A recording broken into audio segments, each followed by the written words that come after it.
First panel discussion on the topic plugging on academic and industry gaps.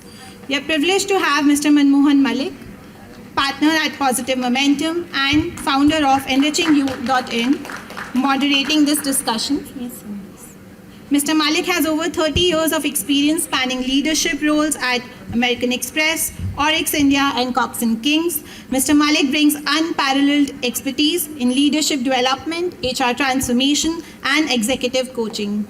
Joining Mr. Malik on stage are 6 eminent panelists. Mr. Govind Singh Negi, founder and CEO of Incredible Places. Mr. Negi brings more than 25 years of HR leadership experience.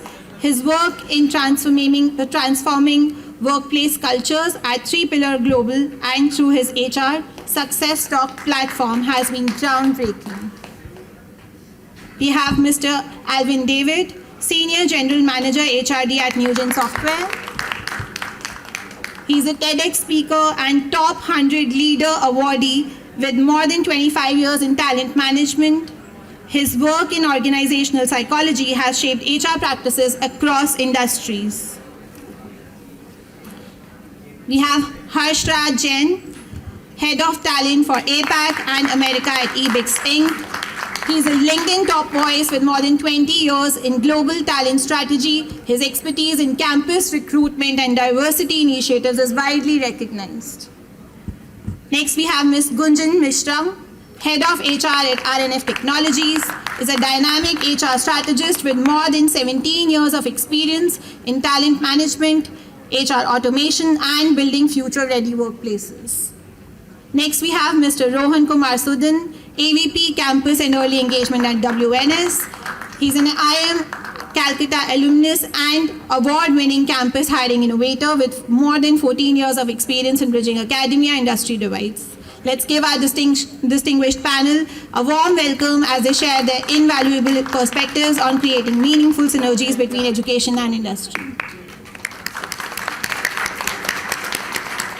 Over to you, Mr. Malik.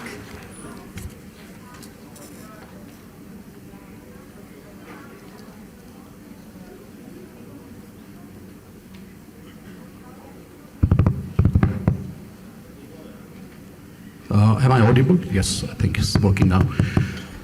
Good morning, all of you. Good morning.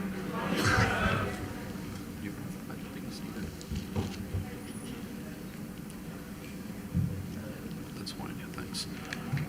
Thank you so much, ma'am, for your introduction. And wonderful to be here at this beautiful campus. Very, very impressed in the morning with the kind of runaround we got here, the kind of showdown, we got here by Professor Harsh. Not just the infrastructure, I think we saw the entire holistic side of it, as ma'am mentioned some time back. We saw the spiritual lab and not just the high-tech, the quantum physics lab, etc. and all those great things to be here. And I think you are very privileged to be a part of such an institution, right?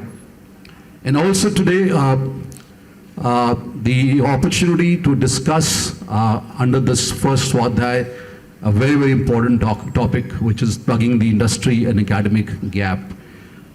This is a very critical subject. I think this is a kind of a challenge and an opportunity both. Don't you think so?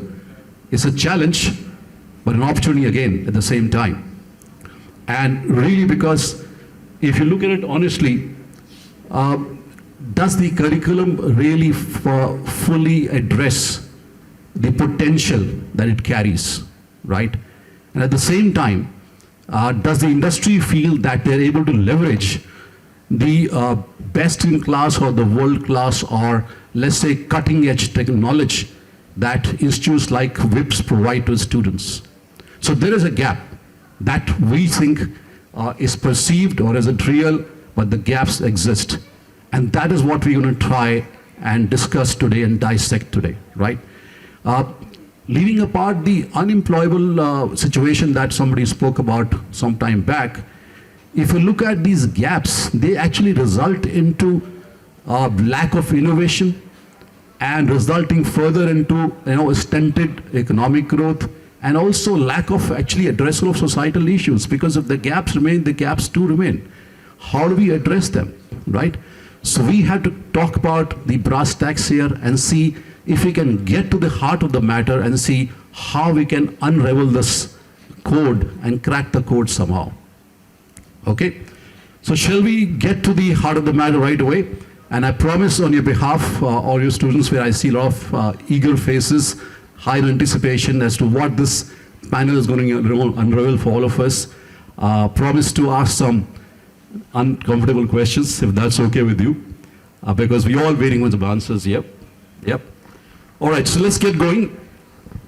My first question, if I may ask Harsh, sitting right at the corner, would you like to address? See, the fundamental reason of the institutions to be in place is that their mission is to impart knowledge, right? Their mission is to impart knowledge and do some knowledge creation and its dissemination. So what do you think could be the core reason or the biggest disconnect that the skills and the knowledge taught in academia and the demands in industry have? There is a disconnect somewhere. So in your opinion, can you just share some light, your perspective on that? Yeah, I'll give you an example. Me and Govind were talking in the morning when we were having a tour by Sir, Mr. Juneja. So, what I observed, so I was discussing with Govind, so it's a live example. So when we went into one of the experiencing labs, so there was a board which mentioned that they are our elite and prestigious industry partners. Have you seen it? There are a lot of names of the organization companies. Yes or no, guys? Who have been at the campus and who have hired in people. Alongside, on the left hand side, there was a board which talks about a lot of accolades which you have got in terms of internship. Do you understand the word internship? Yes? Now, surprisingly, on the left side of the board, whatever you see that people have got the opportunity with internship, and on the right hand side, the company who have been hired, none of the internship has converted into a full-time opportunity. Do you understand that? Why? Is the question which has been asked. So I'm quoting an example so that you can resonate and you can relate to it. And this is very, very important. So everybody talks about industry, academia, gap and all. So it's all about, since morning we have been talking about curiosity, to know something. But it's not about knowing something, it's all about executing as well. And that's very, very important. There lies the gap. Now, when an opportunity is given to a person as a part of an internship program, be it, lengthening it to 30 days, 60, 90 or 180 days or whatever. Now that return on investment which is not converging into a full-time opportunity. There are certain gaps, the company may not have the opening or the opportunity as they may have for intern. There are companies who are curious to know that yes, these interns are a testament with zero commitment to each other and this can convert into a PPO, right? Pre-placement offers. The third thing is the kind of skill which they're looking for a person who is hired as an intern for a short time person alongside with someone who's been hired on full time may be different. However, as we have been talking about, it's all about experiential shift, isn't it? So whatever you start as your base in terms of your internship program, it's an experiential journey. And you are just holding up that base very strong. And when that base has been built in all together, it's just a matter of building a triangle. Have you seen a triangle? I'll give you an example to make you understand better. It is giving you a firm base. And there are two slanting lines. Do you agree? Yes? And two slanting lines are the slopey edge, right? Wherein all you have to do is you have to be consistent. And when you're consistent, so it's not about an exception that, on a slopey surface you can balance yourself. For how long? You have to be consistent and you have to just wall up yourself to the next level. And you should not become complacent, holding up this thought that you know everything, because the edges which are combining in those two, slanting lines will pop you and will blast you and will put you on the ground. And that's very, very important. And that's the base and the fundamental of you understanding the gap between industry and academia. And that's very, very important to understand. That's my submission, Mac. Do you think there are also challenges around delays, etc., on the academic research sides, and then the industry application of it? See, we have a lot of expectation from the academia. So I little bit dejected from here. See, all the expectation cannot be from the student. We emphasize more on internship.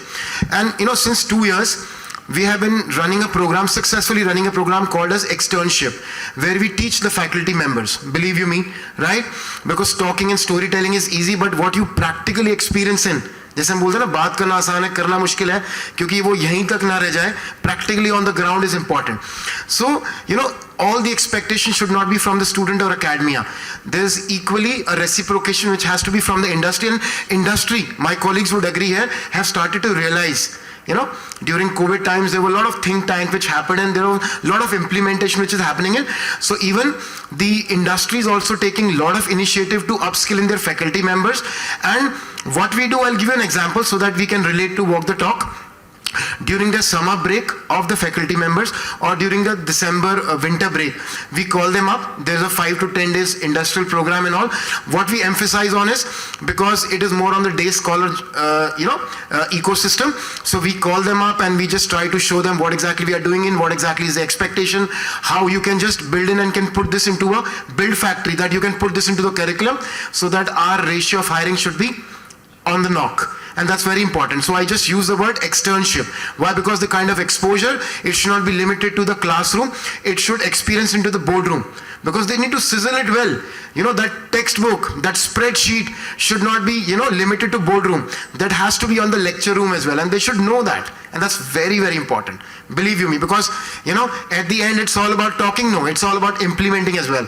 आप एक hard disk में कितना data upload करोगे, आप बताओ. एक point आएगा, उसका स्पेस खत्म हो जाएगा ना, so you have to upload download, it's a reverse cycle, and that's very very important. It's just like a game of a volleyball. समझते हैं आप, राइट? मैंने थ्रो किया, आपने वो एक्शन होल्ड बैक नहीं किया, you are not on pause, आपने क्या किया, you reverse it back. So it's a reciprocation, and that's very simple to understand. Thank you.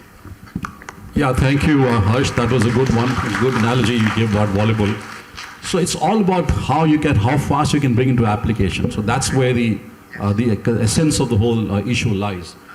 Do you think it's also applicable to all, streams across? Particularly, I'm talking about engineering students here. Any different aspect about the engineering students' background, or you think it's the same applied across? Govind can add to it. Why not? So first of all, just to touch upon what you said, and I'll move to the question that you have asked. I believe that an institution is not only supposed to produce students to go to the corporate world. There are other responsibilities that an institution or university has. They have to do research work just to make sure that there is a lot of thought leadership coming inside. So as a corporate, we always see the placement side of it, right? We always see, okay, how many students are getting placed. But if you look at a lot of research work that is going on behind it, and today, Mr. Harsh was showing us the NVIDIA, supercomputer. We have quantum lab that we have seen. Well, I don't know. In my life, I worked in IT companies. I've never seen a supercomputer and quantum lab myself, right? So this is the opportunity that students are getting. Now, if you say whether in the interview I'm going to ask them whether have you seen a supercomputer, I will never ask this. Then the question will be, what's the relevance of an institution showing this to the students? Because it is an exposure. This is a research that institution has to do, because there is a thought leadership that has to come. Well, all that thought leadership might not convert to practice also, right? Because when you are doing a research, when you're bringing a thought leadership, some thought might not, convert to something that you can apply. Now, coming to the specific question that you have asked about engineering, I think there will always be part of the, curriculum that might not be used in the corporate world that you go, right? And I think that lies true for almost every stream that I have seen. Corporates have a very different expectation from the students. And I can tell you one thing, I know the topic today is to how to bridge the gap between industry and academia. I can tell you this gap will never be filled, ever. And it's a very simple logic behind this. The industry is today here. And I'll tell you, academies are doing a pretty good job nowadays. Even the academics and industry both are doing very good job of bridging this gap. No doubt, as compared to what I've seen in the past. Both sides are doing their efforts. But this gap will never be filled. Today we are here. Industry is here, academia is here. Now, you don't expect industry to stay here, right? All the time. The moment academia will come here, industry will be there. then you're always trying to chase that stuff. I'll give you an example of artificial intelligence and machine learning. And I and Hemant were talking about it just at the tea break right now. So we have the ML, artificial intelligence and data science students that are passing out from WIPS right now, right? Those students are getting passed out. And when they are planning to go to the corporates, now industry has a very different vision of how they think AI and ML, and very different vision of how students see AI and ML. So when irrespective of the hard work done by an institution, they have at least made the student ready that the corporates are willing to accept them in a way that they will learn. So the whole thing they have learned during the engineering process might not be something they will be using in corporate. So Manmohan, to answer your question, I think this gap of industry and academia will always be there. And not all the things that they're learning, even in engineering, might be the same that will be implemented there. While you're saying something, is I think very, very relevant, but I think this forum is trying to kind of explore ways if we can try and plug these gaps and try and create an ecosystem which becomes more responsive. I understand, what you said, and I think we all probably understand somewhere. But I think we need to have there's a need to create better ecosystem which is more responsive towards what's happening concurrently. So moving to Alvin, I don't know if you call yourself Alvin or Alvin? Alvin, okay, Alvin. So you are the India head for the campus recruitment for NewGen as well as the talent management head. My curiosity to ask you is, how do you see this evolving over the next he's talked about the current issue, and of course he's predicted certain momentum about it. Do you have an idea as to, you want to share, so how do you see this evolving over the next 5 years? What's the landscape you're looking at? You're referring to the industry academia collaboration? Yeah, and the recruitment space and all that, yes. So I think one of the things that I have realized, that industry and academia collaboration needs to move beyond optics. By optics, I mean, these events like these should not happen once in a year and should not happen with so many cameras also. We should really focus on the content, and we should probably have a handful of students who are very, very keen on absorbing what needs to be done. We need to have some serious dialogue in terms of what is it that they want to do. As Govind very rightly pointed out, trust me, after COVID, one thing all of us have discovered, that none of us know what's going to happen. And industry is very happy and have acknowledged that fact. And same is true. So whenever we are hiring a lot of you in our corporates, we are actually hiring you that together we will discover something. So there are no experts. And I think the kind of thing that we have done at NewGen Software Technology with regards to user experience forum is, we have started intervening and started participating while they are working on curriculums. And that's not the only thing where we have stopped. We have even asked the faculty members to come to us and also teach our folks about what is happening in update. So there's a two-way collaboration that is happening. And we are allowing students to discover along with us for the next age problems that we are working on. And trust me, faculty can be enriched and expanded to a certain extent. You cannot really lean on faculty all the time. I feel for faculty, the kind of changes that we have spoken about since morning, the kind of changes that are happening, none of us, and that's the beauty of the education at this point in time, that we are happy that we'll discover together. So that's the reason we need not focus on one aspect of what is there in the curriculum, Mac, if we want to talk about. There got to be things that you got to really look beyond curriculum and beyond your faculty. There is so much of content. You're always on the reel. You can really look for those kind of things. You should create those in-house discussion hubs, hobby clubs, wherein you're discussing about those areas that are coming. I think these are a couple of things that have worked wonders for us. I think this is a wonderful point that you brought about, and I have actually a specific question pertaining to that. But before I get to that particular question, I want to kind of elaborate this slightly more. Do you see, Alvin, do you see any emerging trend while we say, okay, what's going to happen over the 5 years, but do you see any emerging trend as we speak right now going towards bringing about this change or the shift moving forward? See, I think one of the things we have figured out in terms of there are incubation centers that we all have heard about, which has been established in corporate, but there are no two-way interaction that have been well established. In sense, the emerging trend is in terms of internships. We have started engaging students not only who have done third year, we started engaging students from first year itself. So I think those are the things that are coming into. So we have moved beyond technology. We were discussing while we were having coffee that today I'm not really looking to hire an engineer or an MBA. We are probably looking to hire people who are problem solvers. And anybody can be a problem solver. And technology per se, I don't know how much can technology teach. As the previous panel people were also from beyond technology, and anybody can contribute to anything thanks to the low-code platform that even the non-tech graduates are expected to code. So I think those are the things, the multidisciplinary approach, multi-exposure in terms of various functions that in the organization, you never know what you will find out in an individual strength or the potential that you can discover. That's wonderful to hear. It's very heartening that you said that you're trying to bring about a change where you're starting with first year students onwards. I think that's very, very heartening. Just one small add-on to that. Do you think the advent of technology is also helping there? Is there more use of AI, VL, ML in the recruitment side? I really don't think so. And I'm not really looking for hiring any AI ML. You may create someone AI and plus XL, AI plus XXL, all those things will keep coming, but I don't know whether we have a faculty to teach that. AI and ML has been learned while on the go, while working on a problem and discovering all that. So there's no faculty. So I don't think so. Technology, as I said, we are focusing on people who can really think creatively, who can be open to attempt any problem that is in front of them and can apply themselves well.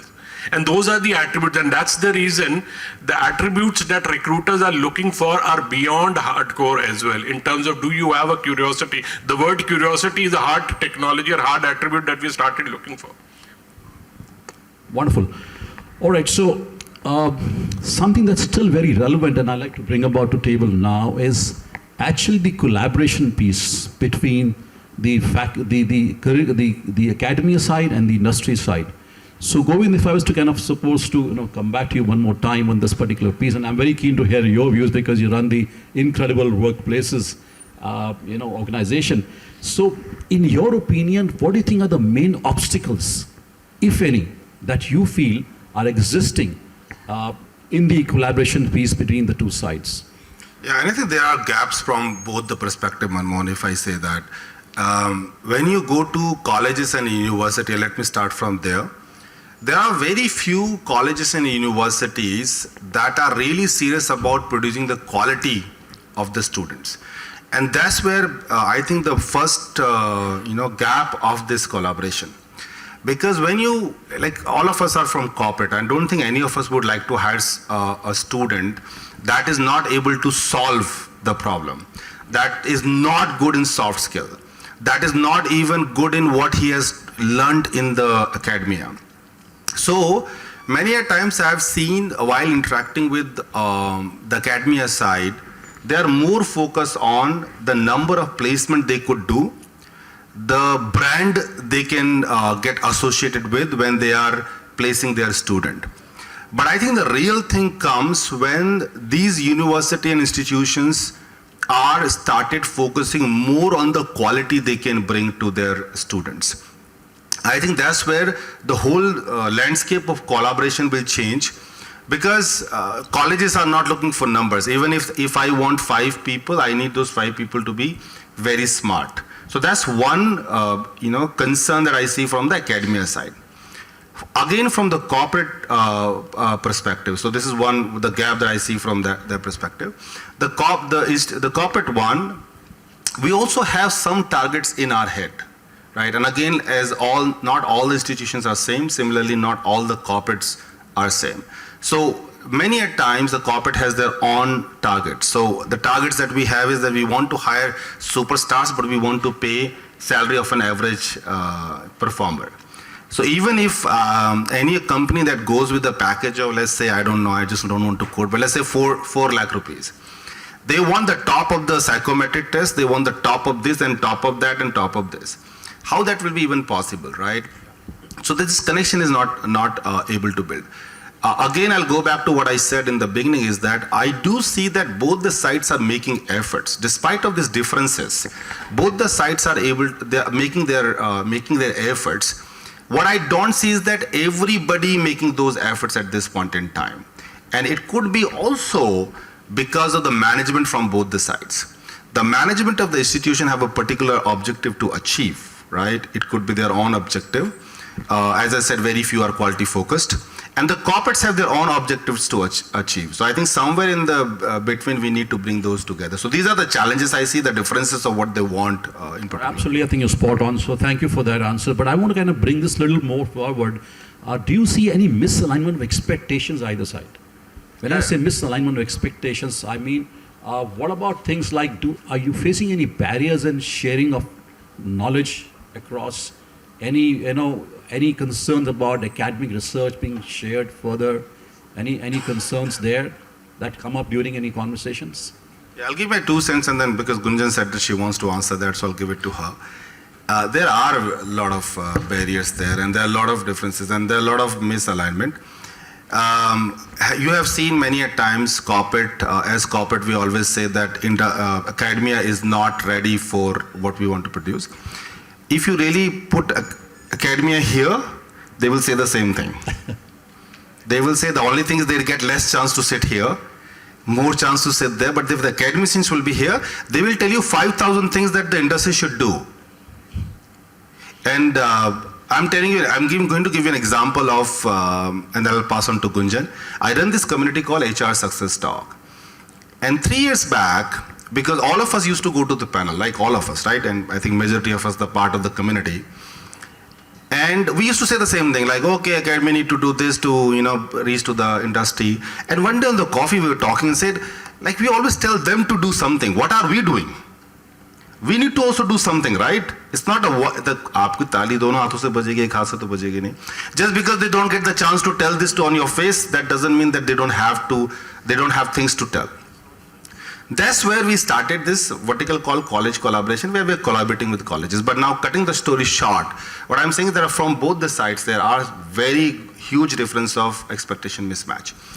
When I speak with academia, and you spoke about research, I have heard many times that the organization at the top says, yeah, we want to support academia in the research work. When they literally go to the corporate and say, hey, can you help us in the research work? Either in the form of providing access to your infrastructure, or in terms of providing access to your leadership to have conversation, or to give a financial support, they always take this, hands back. I was coming to the financial support piece as well, but I'm glad you touched on it already. Yeah, and so I think then we have to walk the talk is another thing.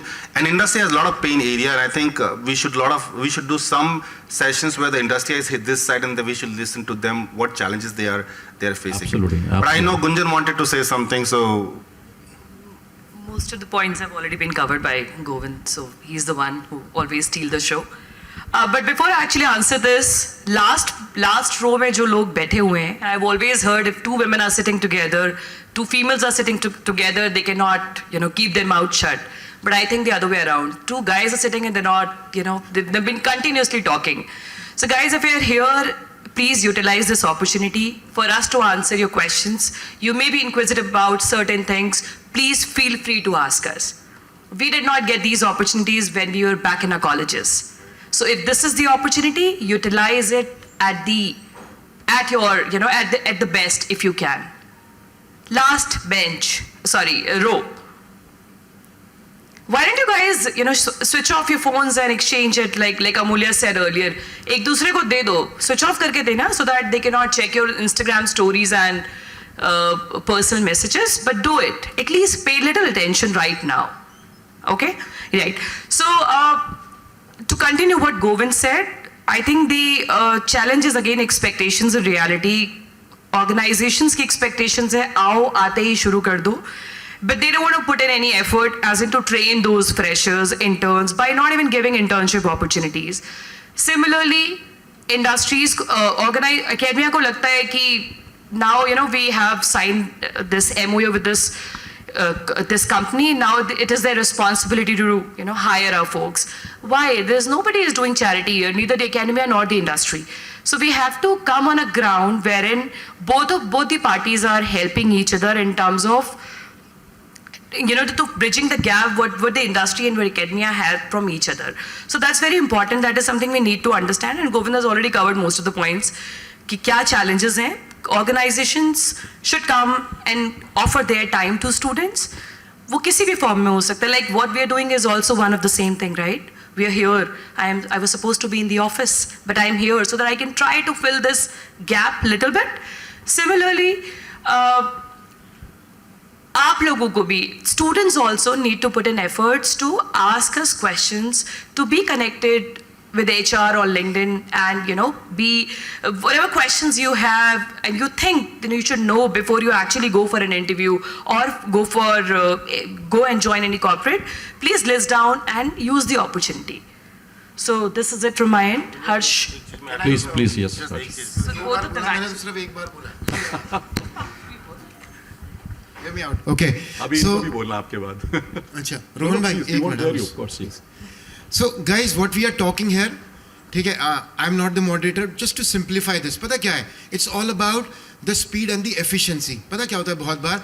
It's all about that, we are working with lot of tight, very tight deadlines, which you may not know. जैसे phone पे होता है ना, you may not know virtually what is happening at the other side. Likewise, we would not know what is happening at the other side. So it's all about speed and efficiency. What we feel is, we work with tight deadlines, and that's the expectation. Wherein, we work on a very practical format. So let's say for your research, when you're doing for research, you have been provided with a lot of time and flexibility. Wherein industry feels that you are too slow. I'm sorry, but just telling you the context. And, the academia feels we are too demanding. The balance between that speed and efficiency. So that is my submission. Yeah, and just the thing I wanted to add was Gunjan brought a very important point that we normally miss. We actually talk about industry and academia, but I think there is a very important pillar, which is basically students. And if you ask me, I have, in the whole corporate world, I have heard majority of the institutions saying that our students do not pay attention to, so institution does their best of the best to serve to the students. But I don't have the answer to what I'm going to say, but I'm just throwing this one. They always say that the students are not taking or taking the best advantage of the facilities and the faculties that is available. I think that part also need to be worked on, that how do we make sure that our students see value in it. I'm not blaming the students, because I believe that somewhere the reason somebody is not interested in a particular thing, Manmohan, is because they don't see a value in it, right? So when the moment they start seeing value in what happens, right, it is basically a pull strategy than a push strategy, right? We always say, aaj ek conference hai, all of us will be sitting in this one. This is I would say a very push strategy, that you have to be here, otherwise aapka attendance nahi lagega. The pull strategy is more like, does students really believe that the people sitting here in this table and the conversation they are going to do, that is actually they will never ever find. And Gunjan is very correct. In my time when I was student, I have never got this opportunity. We were always thinking of study, marks leke aane, that's it. Nobody actually made us interact with this industry to tell ki corporate life lagne wali kaise hai. So I think kahin na kahin wo value shayad hum nahi dikha pate to our student, and that is precisely reason wo gap create hona shuru hota hai. So I wanted to introduce the third pillar in this conversation, which is also student, which we don't talk much about, and I don't have all the answers because it's a very new generation, so they think very differently. No, absolutely. And I think that is the reason I call academia as an academy, not academic side. An academia is where students are part of the whole system. And thank you for highlighting that, Govind. And Gunjan, since you brought about this whole, side of it, that the students also need to leverage the industry side. So my question actually to you now, to just build this further, how can this also be a role reversal? Can industry also leverage the expertise that the students bring?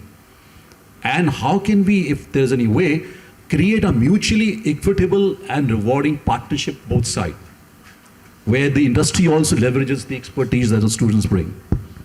So of course, industries can definitely leverage this by maybe giving them short-term projects, maybe by offering internship. There are a lot of organizations, what they're following is right now, they outsource their short projects to college students.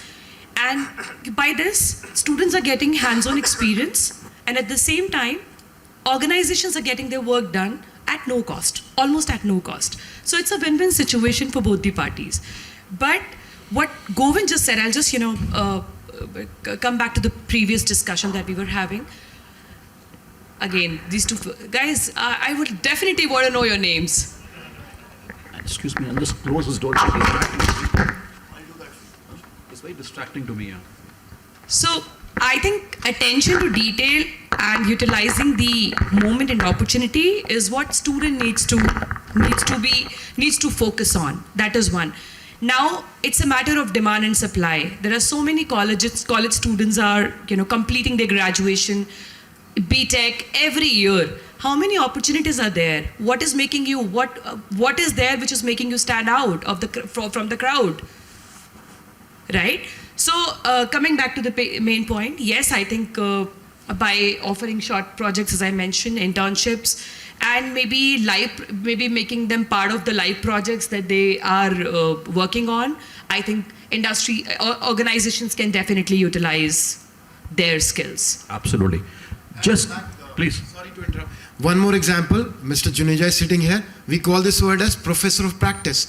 He's from the industry and now he's leveraging his services to academia. So we are here for a very short term, so utilize his presence. Come on guys, this is a live example to add up to what we are talking here. Seriously. I mean, that's really good. बहुत बार क्या होता है, हम वो चीज़ value नहीं करते. बहुत कुछ short term वाला होता है, उसको बोलते हैं अरे wow, this is good. No. It should be, and he can give you a lot of insights. Believe me, I was so fascinated. मैं आपको honestly बताता हूँ, मैं अपने phone में लगा हुआ था, WhatsApp पे ना office के calls और messages reply कर रहा था. The moment he gave the example of his mother, it showed about the curiosity to knowing. आप सोचो उस age में वो curiosity and she wants to know. And it's not ending in what she wants to know. She wants to know and she wants to execute it. जैसे example दिया, green button किसका है? यार knowing तो सबको होता है ना. It's all about what is written here. It's all about that we are highlighting it and we are making the font bigger to make it more viable and visible to you so that you can implement it. And that's very important for you to understand. And this is what we are talking about. Thanks. Thank you, Harsh. So, Gunjan, we were talking about how industry can leverage the academic side. Do you think there's also an opportunity for incentivization to the industry to become a part of the curriculum development here? Of course, what we're doing is one of the same thing right now. Why not? So actual curriculum development, right? And also, what about trying to create some sustainable loops of feedback that, things are working or not working, some sort of feedback mechanism? From an organization's perspective? to the academic side and the vice versa. So it's a continuous practice. Building a bridge here, right? So I think I've spoken about it multiple times in the past events also. It has to be an ongoing practice. It cannot be a one-time affair in a year. Like these conclaves, like these one-on-one discussions, mentorship, mentee-mentor programs should happen more often. Like I said earlier also in few of past events. And usko industry and academia both of them needs to utilize it too. It's not ki academia has called in people, now HRs are coming and you have to be part of this discussion. So that interest also has to come from students too. Because jo knowledge di, agar unko koi interest hi nahi hai, they've just been asked to sit forcefully here. So they're not really learning anything from us. They probably know, hame sab pata hai, ChatGPT is probably going to answer these questions as well for them. Because technology is evolving, so the AI, so are Gen Z. So that interest has to come from within, and at the same time, they should equally participate. They should equally ask questions also. जो भी knowledge हमारे पास है, we can always give, but then we don't know what kind of questions do they have until they ask us. So it's very important for them also to come up with questions and their inquisitiveness, and so that we can probably answer and maybe make it beneficial for them to make them maybe future ready. Can I give some examples or exactly the incentives? Of course. So Manmohan, there are actually, first of all, there has to be incentive for industry to go to the academia and also collaborate with them. But I'll tell you, there are examples and things that actually exist today. Let me start with one by one. So there are apprentices program by government, right? And government says that I'm going to pay certain percentage of the money that you are supposed to pay to the apprentice from my own pocket, as long as you are making sure that you are hiring those apprentices. So that's first incentive. And if any organization like Elvin's, if they they take this scheme seriously, there's a lot of money that industry can save. That's point number one. Point number two, I think the last budget or last to last budget, the government announced, and I don't think many people heard it properly, government announced that, just to give you a context, that companies who earn a certain amount of profit need to give CSR, 2% of their revenue in CSR. Government said, you can use this money to hire apprentices, but they actually put some cap for a certain level of companies. But imagine the amount, anyways company need to give CSR.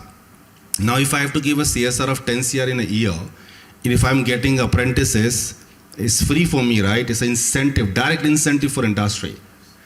And other thing for the individual, right? And Harsh gave an example of another Harsh being professor of practice. Looks like Harsh praising Harsh. Harsh means happiness. Yeah. So I think the professor of practice is a great incentivization for the industry. And again, kudos to, I don't know, UGC or whoever is the education body who does it, right? It is an opportunity for people like us to go. Now, incentivization is always seen in terms of financials, but I think incentivization is also in terms of what you want, right? अगर आप वो pyramid देखोगे तो एक self actualization भी होता है. We feel good coming here and sharing our knowledge because we feel that we have given something back to the student. It is an incentive for me. But there are financial incentives also when you become a professor by practice. So what I wanted to say, yes, there has to be incentive. And I'm saying there are various ways by which these incentives exist today. It's just that industry need to make best out of those incentives. And one last, and the most important, because of that benefit, the Elvins-like job exists.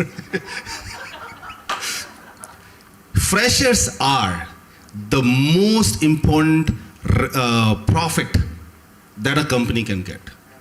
Alvin can talk more about it if he wants to, but a fresher will give you the highest gross margin ever. If you don't know, you should know. Companies do not come to hire you for your benefit, they come to hire you for their own benefit. If they are paying you $10, they're going to charge $100 from the client. They're going to make, I don't know, $90 out of you, right? Same time, now I'm going to say all that thing today. Same time, if they're going to hire a one-year-old experienced person, they might pay $50. Imagine, which company doesn't want $90 as compared to $50 profit? I want $90 profit. So I should go to a fresher, but I'll go to the college is also important. I'll go to a college where the students actually have, if not 1 year experience, very close to 1 year experience person's intelligence and attitude and problem solving ability. So we're going to come to that piece in a while. Rohan hasn't spoken at all. So Rohan is now over to you. You know, assuming that whatever Gunjan, Govind, Harsh and Alvin have spoken, that there are, great amount of bridges getting built, partnerships getting built, and we have a, lot of reciprocation going on, and the so-called, perceived gaps are getting plugged, etc. Do you think there are any metrics that we can devise, or do you think the metrics exist as we speak today, as to really track that are we really making progress on these parameters? See, there are multiple matrices, right, that organization track. Like I had the campus for WNS, so I look at the number of people that I have offered and how many have joined. That is one of the matrices, right? That is one. Second is the quality of hire, right? Now, you also get feedbacks after a certain time from the business, right? Which students are doing pretty well. So that again is one of the matrices which talks about, okay, X institute, students are doing pretty well. So this is one institute that I need to target next year as well, right? We look for attrition as a matrix, right? Which college students are staying with the organization for whatsoever period of time, right? That again becomes one of the parameters to whether visit a campus next year or not, right? And yes, if you're into research and publications kind of collaborations, that number of patents filed, right? How many research have been published, right? Then we also look at the ROI of the campus programs that we are running. Yeah, I was very keen to understand that piece, that do we track revenue generated? Yes, we do that as well, and one of the best practices that we are following in terms of campus programs is we run a program, we call it as talent creation program. So what we do is whatever business horizontals wants to hire freshers from campus, right? Now, the leadership have a very clear mindset. I want train and hire kind of a model, right? So I want a trained resource from campus. If you can get for me, I am ready to hire. So we have developed co-curriculums for all our business units and with the help of our learning and development teams. Okay. That curriculums has been given to the colleges which we are partnering with. Their faculty makes the content around it. They've been trained by our trainers on those modules. Then those faculties are training the students. Now if I talk about BTech students, they are trained in the 5th semester, the entire 5th semester, along with the module that they are doing for their campus, right? There's an additional module that they go through basis our requirement, right? And in the beginning of the 6th semester, we pick up people as interns and we put them under naps and nats. Again, where we save money and we pay them So stipend. do we publish these metrics somewhere to the academic side as well, that this is how No. we are tracking progress No. of our partnership with you? I mean, that's what I was trying to bring the discussion to. There's got to be more transparent in nature to the academic side as well. See, going back to them again and again every year is a testament of it, right? That the students are doing pretty well. That is one, right? When we talk about our internal, yes, we do see that. We do, like in the talent creation program, a very recent matrices that we see, whatever students that we are hiring under this train and hire program, 88% of them are still with the organization for 3 years. So that again talks about the success of the program, right? That you should invest in such programs for other business units as well.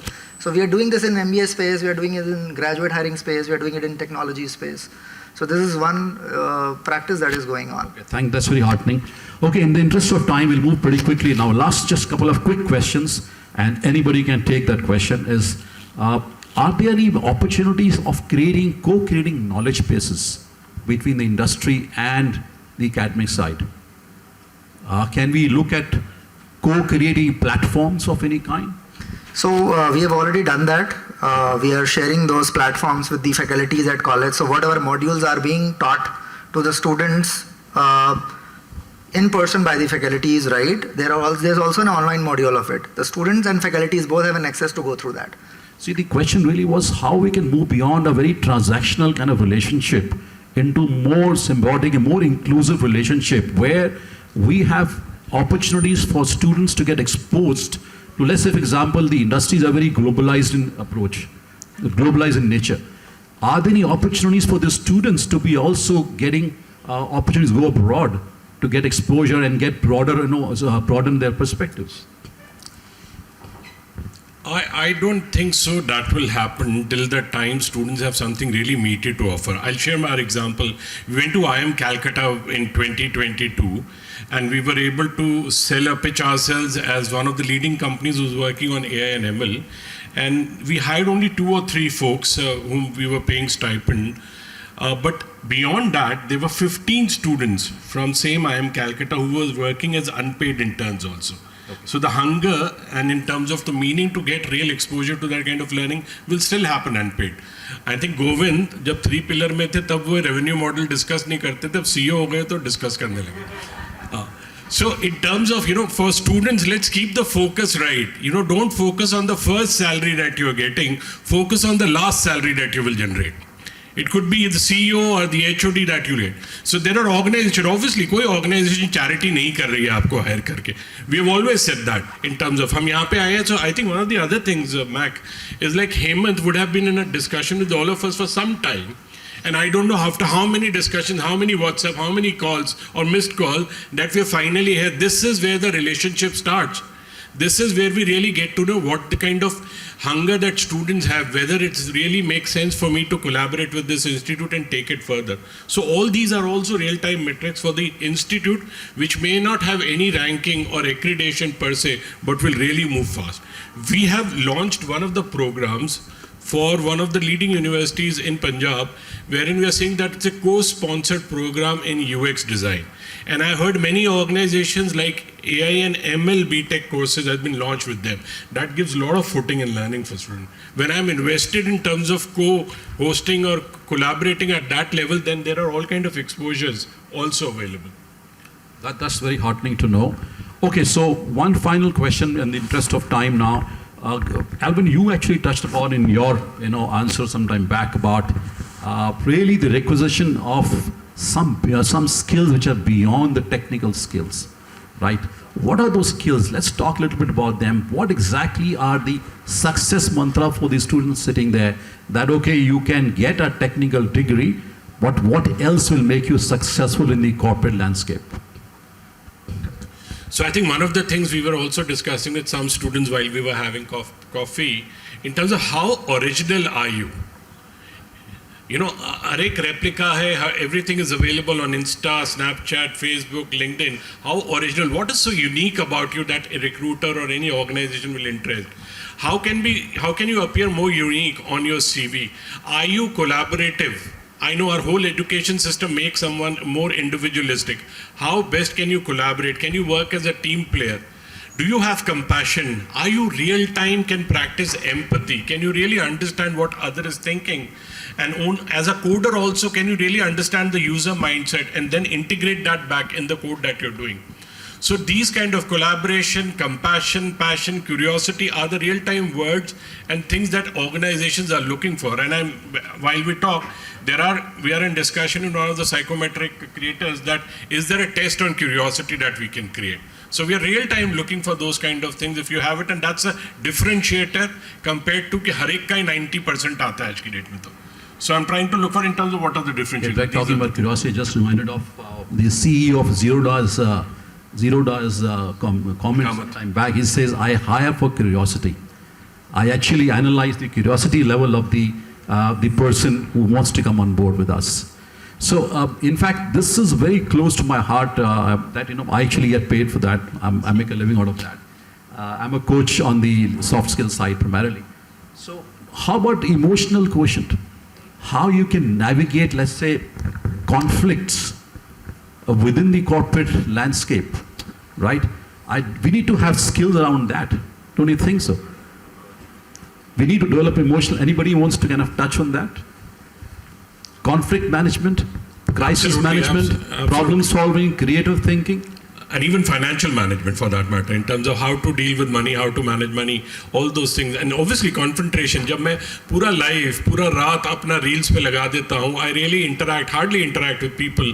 I really can't, and that's I got to know about Infosys and TCS, that while they inducted a new batch for good 3 weeks, they taught them culture and etiquette in terms of how to deal with people.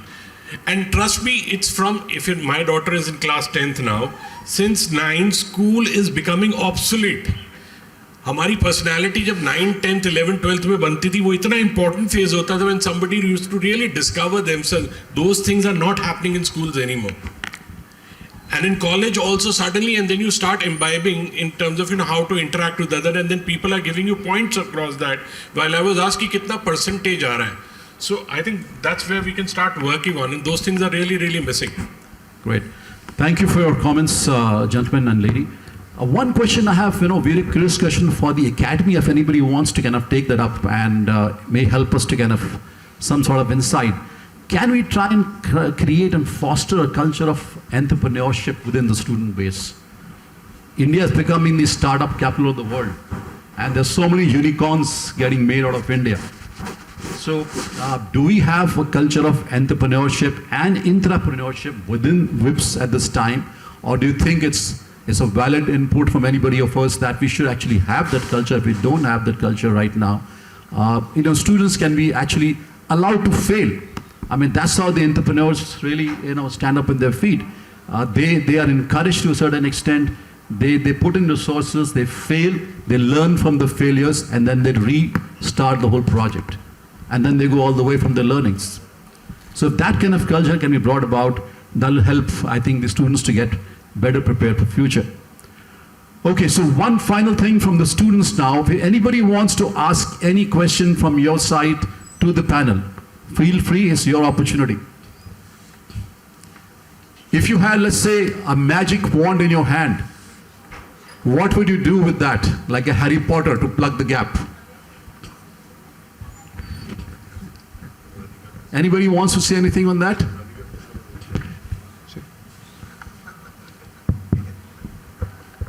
Hello.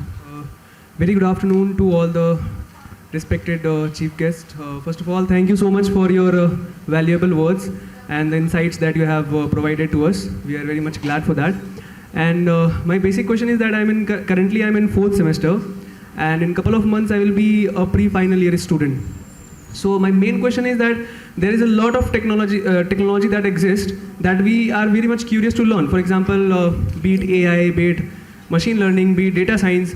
So as a pre-final year student, should we be more focused on learning specific tech, for example, data science or AI, so that we will be mastering that?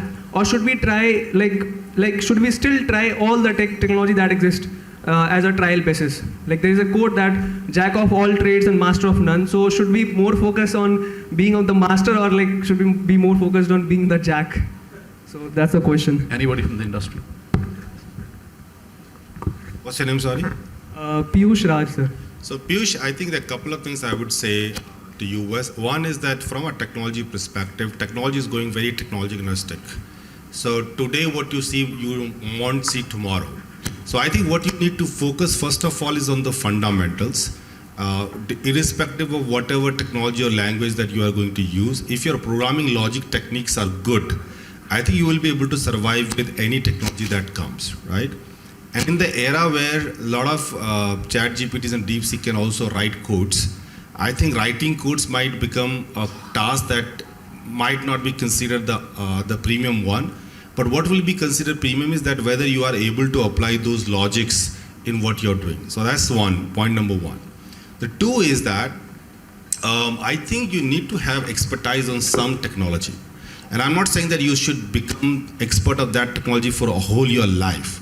You can change, like today, if it is AI, ML. I don't know if 3 years back I would have been talking to you, must be even talking about AI, ML. You must be talking about something Java or something else, right? So you have to become expert of something for sure, and that should keep changing depending upon what's the latest technology.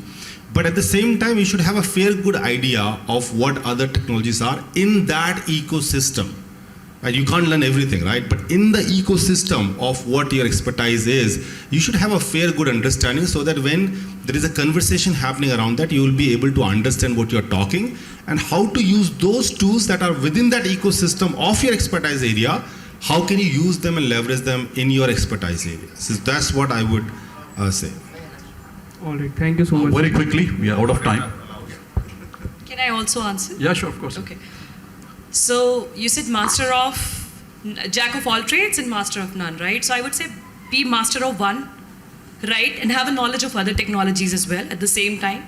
Do focus when you're applying for any organization. I'm very sure you look at the job description too, right? Do look at the job description, probably learn around it, and then do that. But more than technical skills, I would advise it to everybody to have a good knowledge of soft skills. Codes can be written by ChatGPT. But soft skills, which is problem solving, adaptability, and whatnot, AI cannot replace that. So it's important for you to have good understanding of those things. Then technical knowledge is definitely required, because you would have to clear your first round of interview with the help of technical knowledge. But more than that, your focus should be, I think, on soft skills. That's my personal piece of advice, which is definitely at free of cost. Adding to what my colleagues mentioned, great, big round of applause yaar, come on, ताली तो बजा दो यार. देखो simple सी बात है, right? It's not a reverse mechanism. आप बोलते हैं ना जैसे एक छोटी सी बात की यार question में answer छुपा है. Very simple. When you took admission in the college, सारे subjects से ना, just recall in your flash memory of when you took admission and you started to appear for a semester exam. कितने का होता है semester? 6 months. What it happens? That you learn everything, and the test term is that you give your exams after completion of 6 months. तो वो journey travel कर रहे हो ना, so you have prepared in all these things into certain semesters altogether. जैसे जैसे semester का journey आगे travel करते हो, it becomes niche, isn't it? So that is the answer to the question. Right? Got it? That your conceptual understanding should be very strong. And lately, when that conceptual understanding is strong, you can just move ahead with certain things which you can make it niche. Right? And I'll not conclude. I'll just make बड़ा अच्छा dialogue याद आ रहा है, बताऊं? चलेगा? Okay. So it's not about bridging the gap. It's all about creating that super highway wherein toolbox and textbooks can come together, and it can be so bright that we would be needing sunglasses to attain it all and to do it all. Thank you. Thank you very much, everyone in the panel, the distinguished panelists. Now, a wonderful discussion with you guys. I think the idea was to kind of bring about and bring home on the point that there is more cooperation. Sorry, more questions? I don't think we have time for any more questions, do you think?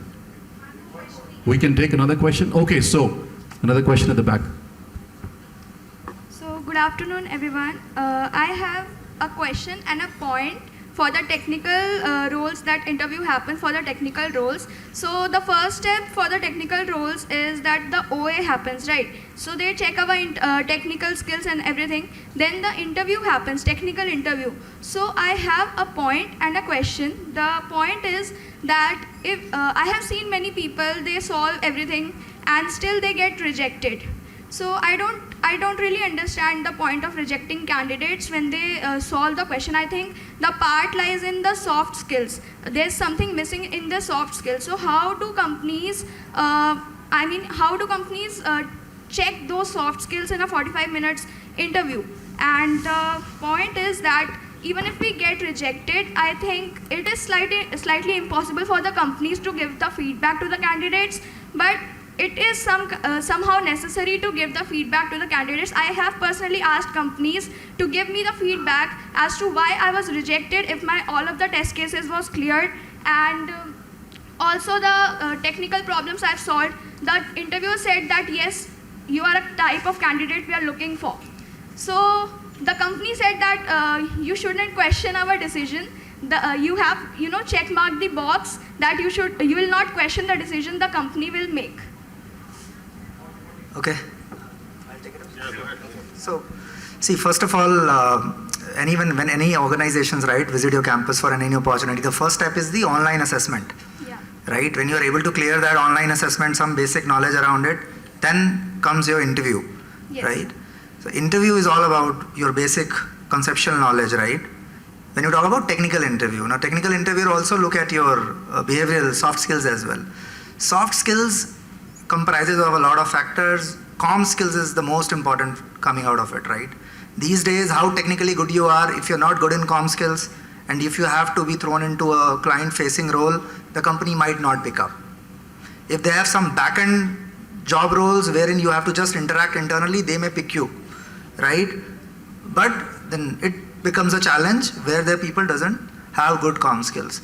Attitude is something that the interviewers look at, right? The way you are talking, right? The entire personality of yours, that is very important. Organization can train you on any skill, 3, 4, 5, 6 months, right? But they can't train your attitude. So that again becomes a very important factor for them to look at. Your energy and enthusiasm is very important. That is again an important factor why companies would like to hire freshers, right? Because the kind of energy they bring on the table, right, is something which at times lagged by somebody when you hire laterally, right? Because that person comes with a lot of baggage from previous organizations. So these 4 or 5 things, if they are not in place at the time of interview, if you are even more nervous, right? Being nervous is fine, but then if you are that much nervous that it is impacting your entire interview, then again, you lose out of it. So at times, whatever you solve, right, technically, but if you're not check box all these parameters, personality-wise or soft skills-wise, so that is the reason when you lose it. And the last point wherein you should be open to ask feedbacks. There is nothing wrong about asking feedbacks, right? Again, it's on the will of the companies whether they want to share it or not, but then there is no harm in terms of requesting for a feedback so that you can improve on those areas. And if you ticked all the boxes, what Rohan has just said, block the company and never apply for it again. There are so many companies who would definitely value your talent and would definitely at least tell you the actual reason of rejection. Simple. So why do you think companies hire? why people like us are there in campuses to hire, because we also have targets. हमें आपसे कुछ personally तो है ही नहीं. We have to fill our position. If you are an eligible candidate, we are more than happy to hire you. And I think, but it also comes from an entitlement.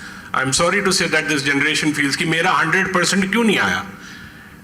Mummy papa KG nursery में पहुंच जाते हैं जी, मेरे बच्चे को आपने centre वाला role क्यों नहीं दिया था, वो साइड में क्यों खड़ा था. This also comes from in terms of why waste your time in terms of asking this question. And trust me, though there are a lot of people who will give you feedback, but I also feel for those who will not, because interview is not the process wherein I'm there to give you feedback. I'm here to map you against the requirement that I have or a template of hiring that I have. If you match that requirement, good enough. And I'm not there to identify weaknesses in you. I'm trying to figure out the strengths that you have which will match my template and hire accordingly. So there's no point giving you feedback, because if I give you a feedback like कि आपने Java आपको नहीं आती, आप कभी code कर ही नहीं सकते, will that feedback help you or will destroy you forever? Yeah, it will destroy. Right, so there are nothing encouraging to say there, because there are 100 people who are applying for that position. There could be 10 others who have done better than you, as simple as that. So don't waste. Virat Kohli इसलिए नहीं बना कि उसने ये सोचा कि मुझे आपने रणजी में मना कर दिया, यहाँ पे मना कर दिया. They kept on focusing, sharpening their saw and becoming better. So let's focus on what we can do. There are 10 reasons. Trust me, no recruiter has any grudge with anybody who's there. They also have to close their position and move ahead. अगर आप अच्छे थे, आपको क्यों नहीं hire करेगा? कोई भी करेगा. That's not the reason. So means we should keep going and keep. Absolutely, you have no other choice. You have no other choice. कि नहीं जी, मैं तो इन्हीं से नौकरी लेकर रहूँगा, मैं जाऊँगा ही नहीं सर, आप ही दो मुझे. Exactly, sir. और इसका एक दूसरा पर्सपेक्टिव पता क्या है? Honestly, I don't know how many of us would agree. When you highlight these kind of things and these kind of feedback, trust me, if I talk about me and my colleagues, this makes us more conscious. अगर आगे ऐसे होने वाला है, पता है बहुत बार क्या होता है? You know, it's all circumstantial and situational. आपके साथ शायद ऐसा हुआ, fine. And you know, when these kind of topics have been brought in this kind of forum, then this also, we are not superhumans. We are also human beings, right? So it's all about that. This also makes us conscious to think through and can try to hold a better experiencing next time. You know, believe me, and this is also important. So good that you have brought up this point. Adding up to what my colleagues mentioned, so it's all about move on, come on. It's not about restarting in. भाई वहाँ पर pause किया है, उसको continuity में लेके जाओ यार, come on. It's never the end to it. Simple. Thank you You're so right. much. Thank you. All right, can we conclude now? Finally, thank you very much, everybody. I think we just showed the importance of the topic and that the topic is so close to everybody's hearts. So definitely, thanks so much for your inputs, everybody on the panel. I think the more important thing for all of us to realize is that here is the journey that has to begin, which should be more responsive towards each other's side. We should have the collaboration as a norm and not as an exception, actually. And that's what I think the industry and the academia side should work towards, right? And finally, I think the point that hit home to everybody, I think, was the focus to develop your soft skills. In fact, there was a Twitter comment by the CEO of smallest.ai. He says, it's not the degree, it's the delivery that matters, right? So keep that in mind. Of course, you're doing the best thing right now for yourselves, getting fantastic education, so keep that in your bag. You are at the advantageous position. At the same time, develop the other skills to become unbeatable as a product, as an asset to any organization. Thank you again for your time. Thank you again for your time, ladies and gentlemen. And thank you, Malik, for a great moderation. Thank you very much. By the way, they're all calling me Mac for something, for some reason, I don't know, but I must share the secret behind it. I think somewhere down the line, my name has got twisted completely. From Manmohan became Mac Mohan, and only Mac stayed now. So that's the story behind it. Mac was a villain in older times. I think C was replaced with N. Sorry? N was replaced with C. Yeah. That is all. Thank you, guys. Thank you to our moderator, Mr. Malik, for expertly guiding this insightful discussion, and to all our panelists for sharing your profound expertise. Your collective wisdom has given us actionable strategies to better align academic preparations with industry needs. Thank you so much.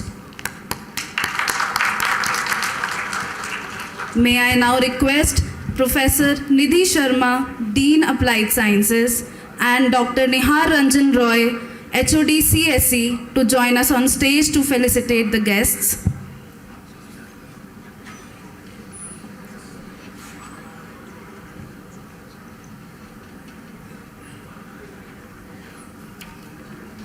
I would request Professor Nidhi Sharma to come forward and felicitate our moderator, Mr. Manmohan Malik.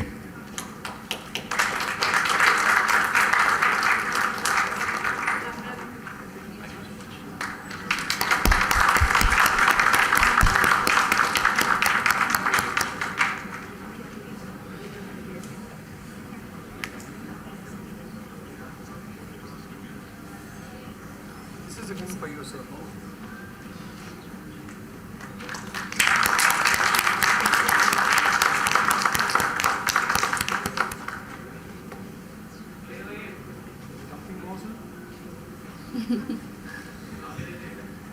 This is by our chairman, sir. He was fantastic photographer.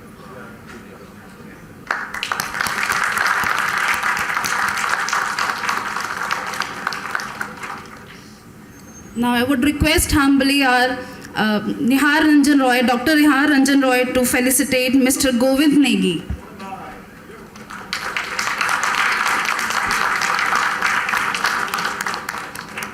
Thank you, sir, for coming and sharing your experiences with our students. Definitely they will feel motivated and it will help them.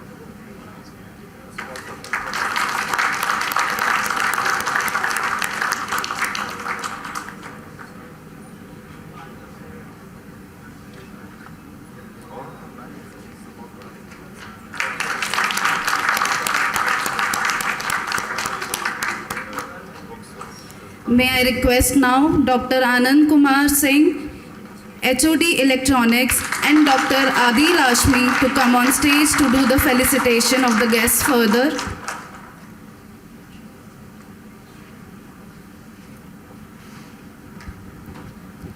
I request Dr. Anand to felicitate Mr. Alvin David.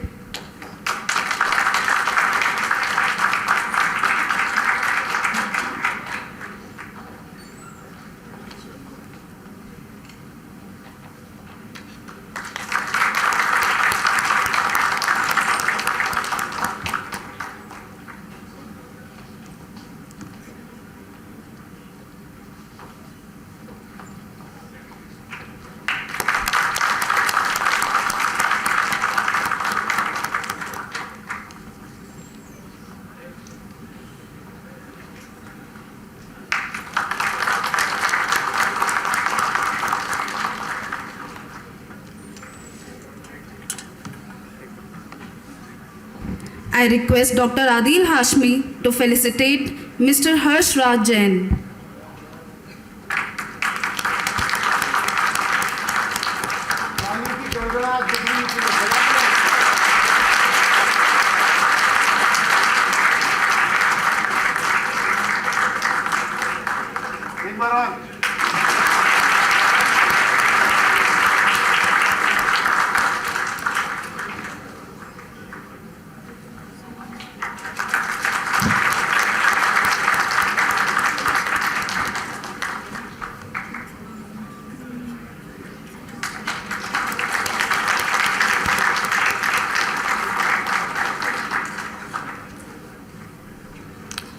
Now I would request Professor Mamta Madan and Dr. Bharti Seth to come forward and do the felicitation of the guests.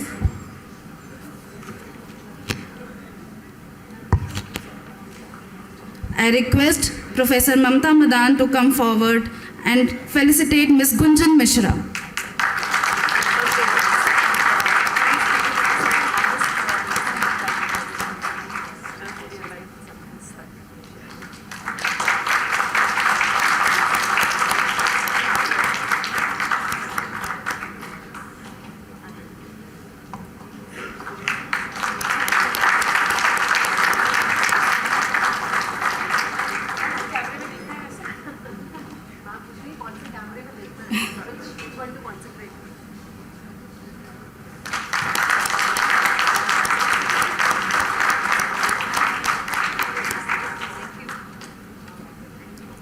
may I request Bharti Seth to felicitate our guest, Mr. Rohan Kumar Sudun.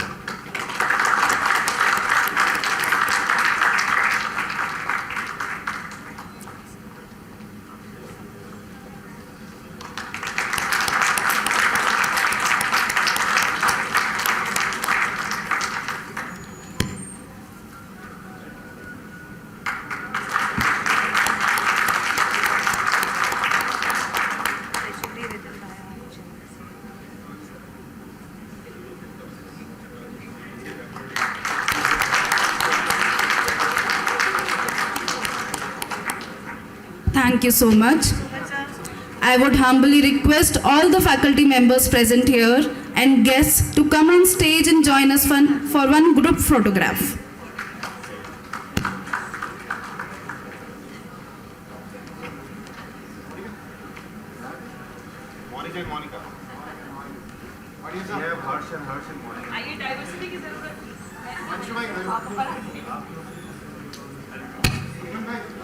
Thanks to him.